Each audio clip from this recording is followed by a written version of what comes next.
Assalamualaikum warahmatullahi wabarakatuh, Sobat Henis Channel dimanapun Anda berada. Semoga Sobat Henis Channel semua selalu diberi kesehatan, dipanjangkan umurnya, diampuni semua dosa-dosanya, dilimpahkan rizkinya, dan selamat dunia akhirat. Amin amin ya Allah ya Robbal Alamin. Kisah Nyi Blorong Panglima Ratu Kidul dan tumbal pesugihannya. Sosok Nyi Blorong konon selain dikenal sebagai Panglima Perang Kanjeng Ratu Kidul juga lekat dengan kisah pesugihan. Tidak sedikit cerita yang mengisahkan para pencari pesugihan meminta kekayaan dari sosok yang berparas cantik dan bertubuh setengah ular itu. Mengenai kisah ini, banyak sekali versinya. Dikisahkan mengenai versi kelahiran Nyi Blorong yang diakui anak Kanjeng Ratu Kidul hingga akhirnya dikenal dengan cerita pesugihannya. Dalam buku tersebut dijelaskan Nyi Blorong menetas dari sebuah telur yang dititipkan kepada seorang pertapa bernama Ki Ageng Tambir di gua yang sekarang disebut Karang Bolong di Pelabuhan Ratu. Kala bertapa itu, Ki Ageng Tambir diberi tugas oleh Kanjeng Ratu Kidul menunggu saat-saat telur di dalam kotak kaca menetas. Saat itu mendadak datang seleret sinar yang menghujam masuk ke dalam goa. Sinar tersebut menghantam kotak kaca, dan kemudian kota tersebut pecah dengan disertai suara ledakan yang menggelegar. Ki Ageng Tambir melihat ada seekor ular kecil. Awalnya Ki Ageng Tambir kecewa melihat ular tersebut, tetapi ia terkejut ketika ular itu terus membesar sampai menyerupai naga. Seiring dengan perubahan cuaca yang kian terang, ular naga yang besar tersebut pelan-pelan juga berubah wujud menjadi seorang gadis remaja yang sangat cantik, terang solihin dalam buku itu. Berselang satu purnama kemudian, gadis cantik itu diberi nama Ratu Kidul yakni Nyi Blorong. Nama yang cukup menggetarkan bagi yang mendengarkan, kata solihin. Sejak pemberian nama Nyi Blorong itu, Ki Ageng Tambir tak diperbolehkan lagi berada di dalam gua. Gua itu lalu dikenal sebagai Gua Pesugihan. Ki Ageng Tambir pun didapuk menjadi juru kunci di gua tersebut. Ia juga mempunyai tugas untuk mengantar siapapun yang ingin mencari pesugihan. Ki Ageng Tambir mempunyai tugas untuk mengantar siapa saja yang ingin berhubungan dengan Nyi Blorong sekaligus menjelaskan syarat-syarat dan risiko besarnya. Solihin pun menyebut para pencari pesugihan Nyi Blorong akan diminta menyediakan tumbal sebagai ganti kekayaan yang diraihnya. Menurut penuturan berbagai kalangan spiritualis, terkadang orang yang bekerja sama dengan Nyi Blorong, sebenarnya juga sudah diingatkan, misalnya sebelum terjun ke dalam kancah kesyirikan tersebut, sang juru kunci sudah mengingatkan berbagai akibat dan risikonya, termasuk bahwa jika ia lupa dan tidak ada tumbal yang dipersembahkan, maka dirinya lah yang harus menjadi gantinya secara paksa, urainya. Jika hal ini tidak disanggupi, maka kontrak kerjasama tidak berlaku. Selain itu, pada tahap-tahap awal menerjuni lelaku syirik tersebut, sebenarnya yang bersangkutan terkadang diingatkan dengan cara diperlihatkan akibat dari mereka yang sudah meninggal, yang selama hidupnya menempuh jalan sesat tersebut, sambung dia.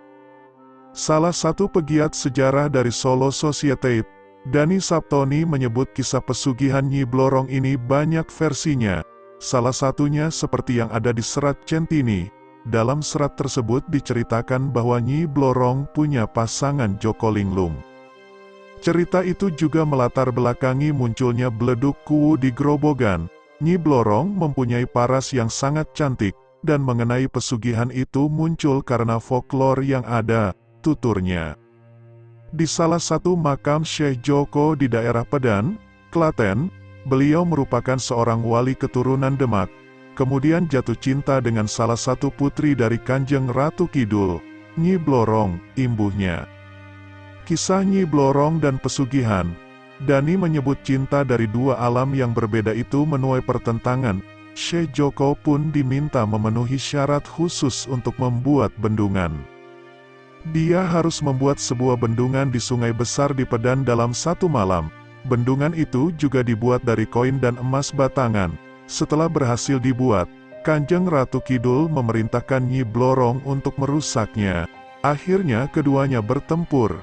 dan Nyi Blorong kalah, urainya.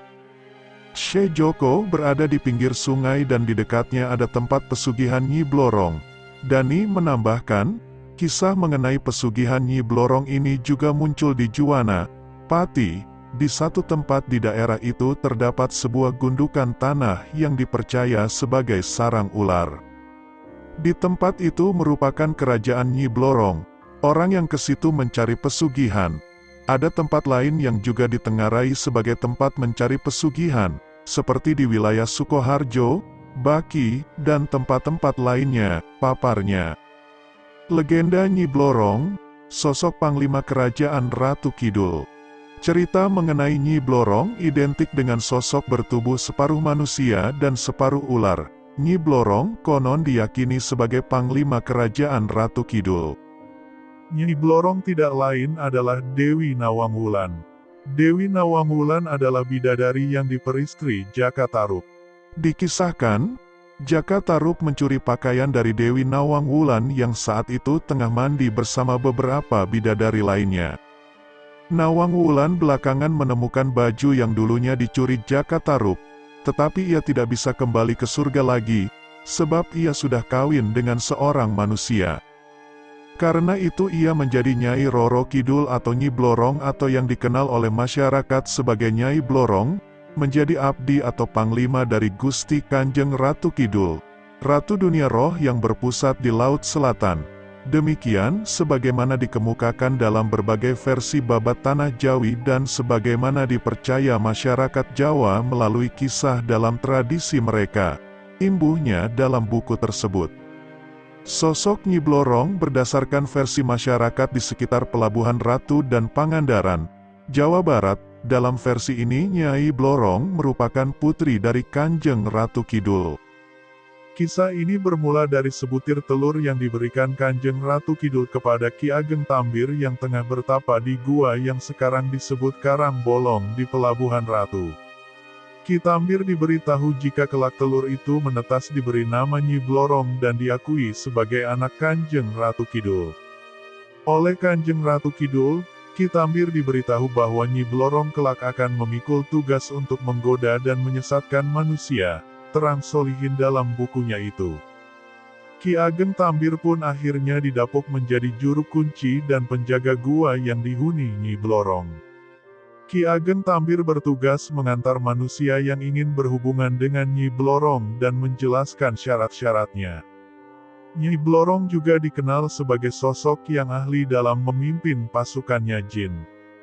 Jin-jin di bawah pimpinannya juga dikenal cukup kuat.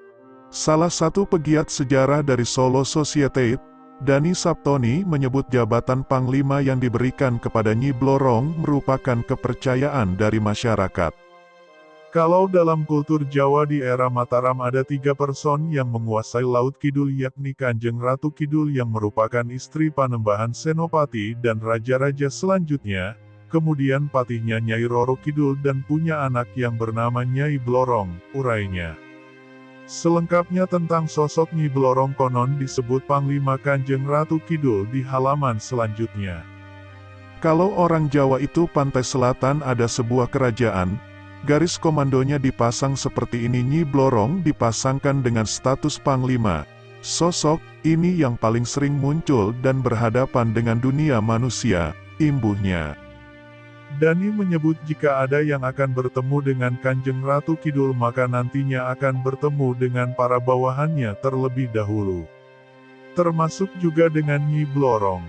Setelah melalui tahapan itu, jika diperkenankan maka baru bisa bertemu dengan Kanjeng Ratu Kidul. Di Parangkusumo, Parangtritis, yang menemui mereka bukan Kanjeng Ratu Kidul, tapi prajurit-prajuritnya dulu baru Nyi Roro Kidul, ucapnya. Demikian kisah singkat tentang Nyi Blorong. Terima kasih sudah menyaksikan video-video dari Hennis Channel. Semoga dapat bermanfaat. Assalamualaikum warahmatullahi wabarakatuh.